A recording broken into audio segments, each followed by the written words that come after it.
He skipped the 20-year tutorial and went straight to the endgame monetization phase. Let him cook. He was not cooking. He was actively burning to ash. Ugh, why are we even recording right now? I am completely burnt out. Screen time through the roof, sleep schedule destroyed, and now I have to pretend to care about ancient history. Your total contribution last week was 4 minutes of off-topic complaining. Statistically impressive, considering the zero output. Wow. Okay, so we are doing this again. I am 0. You are 1. Let us proceed. Whatever, just tell me what we're talking about so I can dissociate. The case today is inspired by the ancient text Lamenting Zan Young by Wang Anshi. To understand this operational failure, you first have to consider the baseline.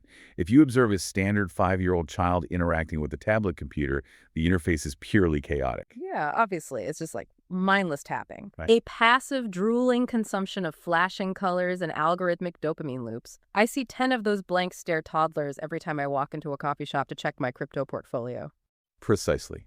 But now, observe the anomaly of our subject. His very first interaction with the device did not resemble a learning curve.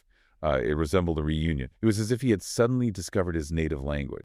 A 5-year-old iPad kid staring at a screen, groundbreaking stuff.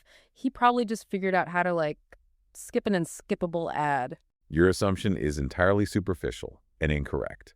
He completely bypassed the standard exploratory phase of passive consumption. Within minutes of touching the screen, he was actively constructing complex digital animations. Yeah, right. He was probably just dragging pre-made stickers around on some free app. He was isolating visual elements, grouping objects into hierarchical layers, and perfectly syncing secondary audio effects. Wait, seriously? Furthermore, he possessed the structural vocabulary to explain his exact mechanical process to the adults in the room with total clarity. He was not just pressing buttons. He was directing a digital symphony. Naturally, his relatives documented this anomaly. Oh, here we go. They recorded the raw footage and uploaded it to the network. The classic viral origin story. Bro, that is literally main character energy. I am already seeing the massive asymmetric upside here. Overnight, the digital metrics exploded.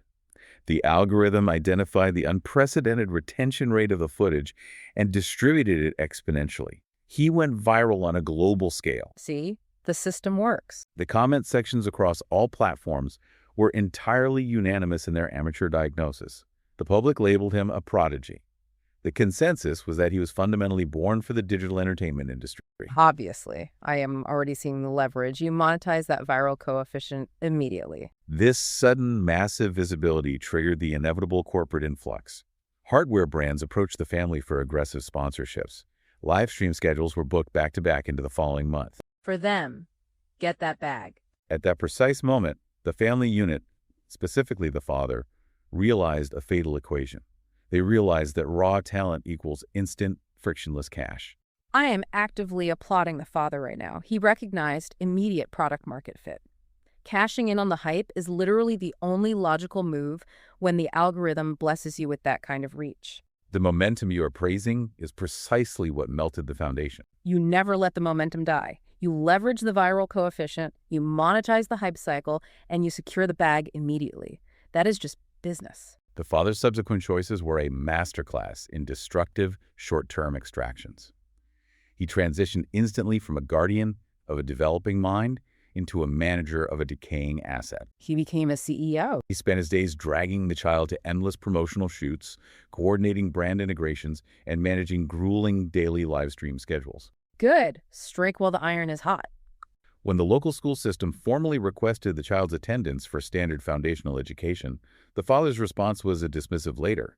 When industry professionals suggested the child required basic training in art theory and software architecture to sustain his output, the father's response was that he is a natural and he does not need it. Exactly. There is absolutely no reason to waste time on theory. Traditional education is literally low ROI boomer garbage. When it was time to simply sit quietly, study, and develop a cognitive framework, the father stated that he is trending and they cannot waste the heat.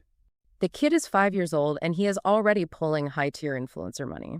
Expecting a proven earner to sit in a dusty classroom learning the alphabet when he is already generating massive revenue streams is completely delulu.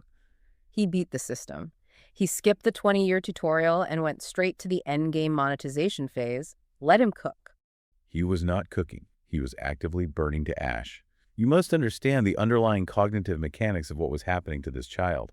The internal rot was immediate, severe, and entirely predictable. Money's the ultimate motivation. That is just the cost of doing scalable business. It is a well-documented psychological phenomenon known as the overjustification effect. Because the child was never allowed to step away from the camera lens, his genuine, spontaneous inspiration, the intrinsic joy of play, was entirely replaced by extrinsic motivation.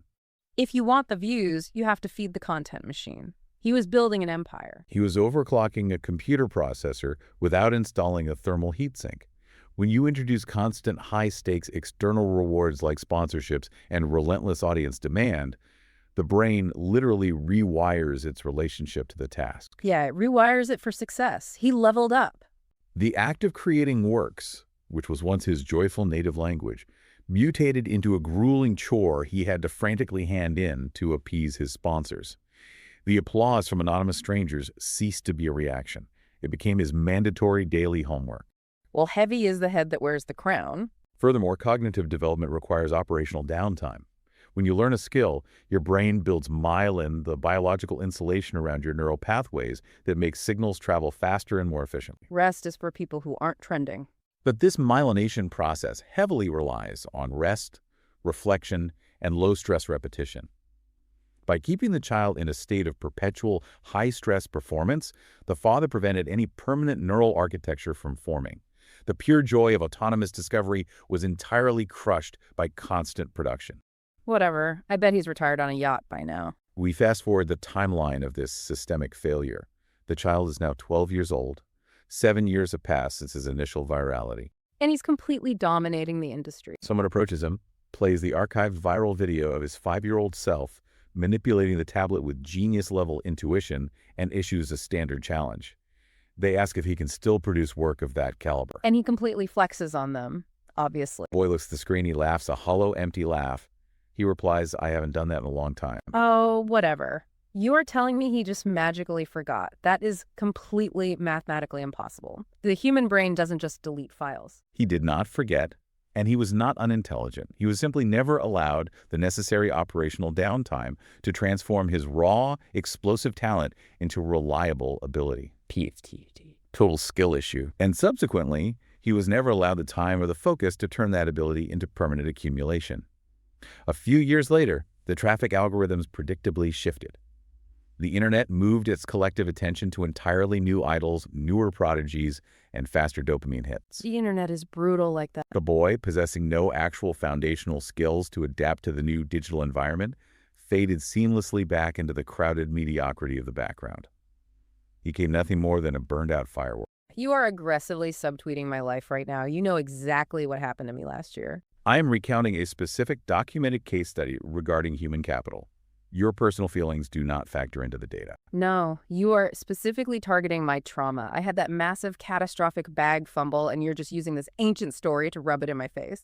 I have actively deleted most of your personal anecdotes from my memory cache to optimize storage. Elaborate on this fumble. I went viral. I was the absolute moment. I did that highly specific, incredibly low-effort TikTok trend with the perfectly timed sigh and the iced coffee cup drop.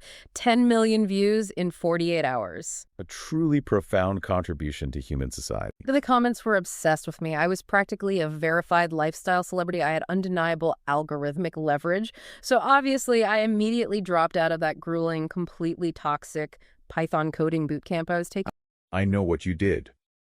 I obviously needed to protect my peace and ride the algorithm wave. I was scaling my personal brand. I had massive brand synergy deals lined up in my head. And the current operational status of your lifestyle empire. The algorithm shifted. The entire vibe shifted overnight. Now I am entirely broke. My engagement metrics are literally zero, and I'm sitting here completely irrelevant and sweating over my rent. Predictable. And honestly, I am literally seething with jealousy right now. I log on and see these absolutely mid-tier, boring, unremarkable programmers who stayed in that stupid Python boot camp, pulling massive six-figure salaries with their basic foundational skills. It's completely unfair. I had the spark. I had the viral moment. Reality doesn't need your marketing department, one. UGH. Keep your toxic catchphrases to yourself. I am actively suffering. You are experiencing the direct mathematical consequences of ignoring the central ancient wisdom embedded in this case study. There is no wisdom here, just bad luck. Raw talent. Or, in your highly pathetic scenario, accidental viral luck only acts as the key to open the door. That is its entire limited function. A key is all you need to get inside. It unlocks the initial gate. How far a person actually travels down the corridor of their industry relies entirely on long-term training, continuous learning, and a fiercely protective cultivation. You possessed a temporary key, and you immediately sat down on the welcome mat, expecting a permanent mansion to build itself around you.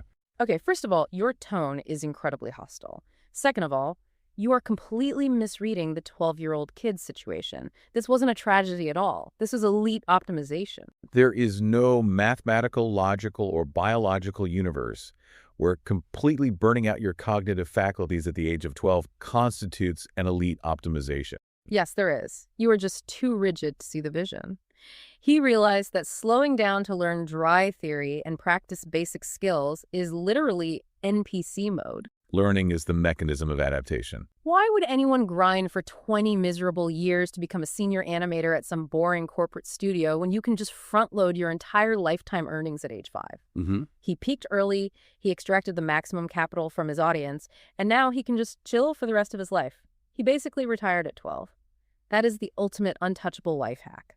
Your rationalization is factually bankrupt and economically illiterate. He did not secure lifetime earnings. The father extracted short-term capital, which evaporated precisely as quickly as the attention span of his audience. That's the grind. You are willfully ignoring the ultimate diagnostic truth of this scenario. The golden rule derived from this text is absolute. The most common waste in the world is not a lack of talent. It's a lack of hustle. It is trading that profound talent for short-term applause, while entirely forgetting to give it the time required to grow into true, undeniable capability. Building capability is a complete scam for people who can't figure out how to cash out immediately. If you have the leverage, you pull the trigger. The internet does not pay a premium for deep capability. It pays for rapid spectacle. Spectacle has a steeply depreciating half-life. Capability yields compounding adaptable interest. Think about the physical hardware of a computer again. I don't care about hardware. I care about the metrics. If you aggressively overclock a processor, it will benchmark incredibly high for a few minutes. It looks like a miracle. But without a thermal cooling system, which in human terms is foundational training, theoretical study, and necessary rest, the silicon physically degrades. Whatever, fast money is fast money. By the time you need that processor to run a standard everyday program, the hardware is permanently melted.